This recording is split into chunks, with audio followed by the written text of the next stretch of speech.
หญิงชรานั่งเฝ้ากระท่อมไม้ยามค่ำอากาศชื้นหนักลมหายใจติดคอเธอเห็นเงาคนเดินผ่านแนวต้นไม้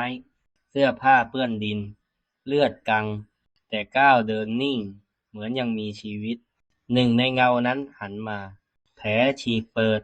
เห็นเนื้อแดงหนอนขยับช้าๆแต่ดวงตายังใส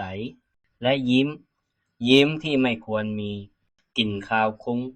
ศพพูดด้วยเสียงแหบต่ำตายแล้วแต่ยังไม่ได้ไปหญิงชราถอยขาแข็งราวถูกตรึงกับพื้นมือเย็นเฉียบคว้าแขนเล็บฉีกผิวเลือดสดไหลศพสั่นเหมือนได้ลมหายใจ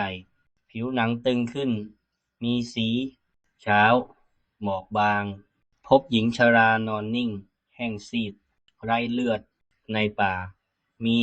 คนเดินต่อไปร่างใหม่ที่ไม่เน่า